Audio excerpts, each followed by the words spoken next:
526 தமிழக சட்டமன்ற தேர்தல் நெருங்கும் வேளையில் தமிழக வெற்றிக் கழகம் டிவிகே குறித்த சமீபத்திய மற்றும் ஆழமான கருத்து கணிப்பு தகவல்கள். முக்கிய கருத்து கணிப்புகளின் ஒப்பீடு.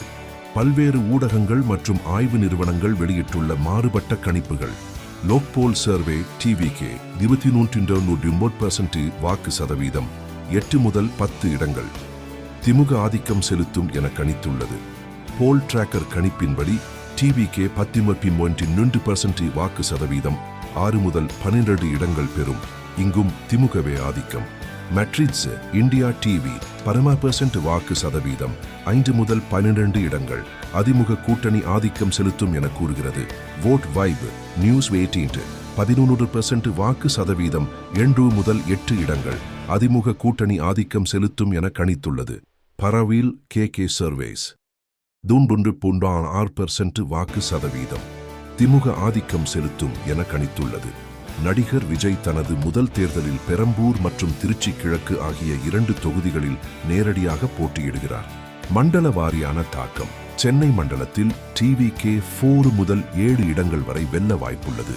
சில இடங்களில் அதிமுகவை விட அதிக வாக்குகள் பெற்று 2வது இடத்திற்கு வரக்கூடும். தெற்கு மண்டலத்தில் 2 இடங்கள் வரை டிவிகே பெற வாய்ப்புள்ளது. யார் முதல்வர்? சுமார் 17% முதல் 27.1% வாக்காளர்கள் விஜயை முதல்வராக பார்க்க விரும்புகின்றனர். இருப்பினும் மு.க. ஸ்டாலின் மற்றும் எடப்பாடி பழனிசாமி ஆகியோருக்கு இடையே கடும் போட்டி நிலவுகிறது. முக்கிய தேதிகள். தமிழகத்தில் தேர்தல் ஏப்ரல் 23, 2026 அன்று நடைபெறுகிறது.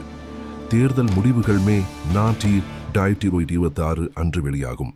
வேட்பாளர்கள் மற்றும் சின்னம். டிவிகேவின் தேர்தல் சின்னம் விசில்.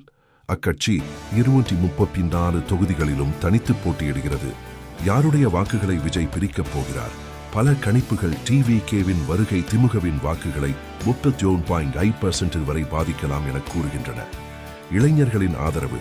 சுமார் 41% இளைஞர்கள் விஜயின் வருகையை மாற்றமாக பார்க்கின்றனர். வணக்கம்.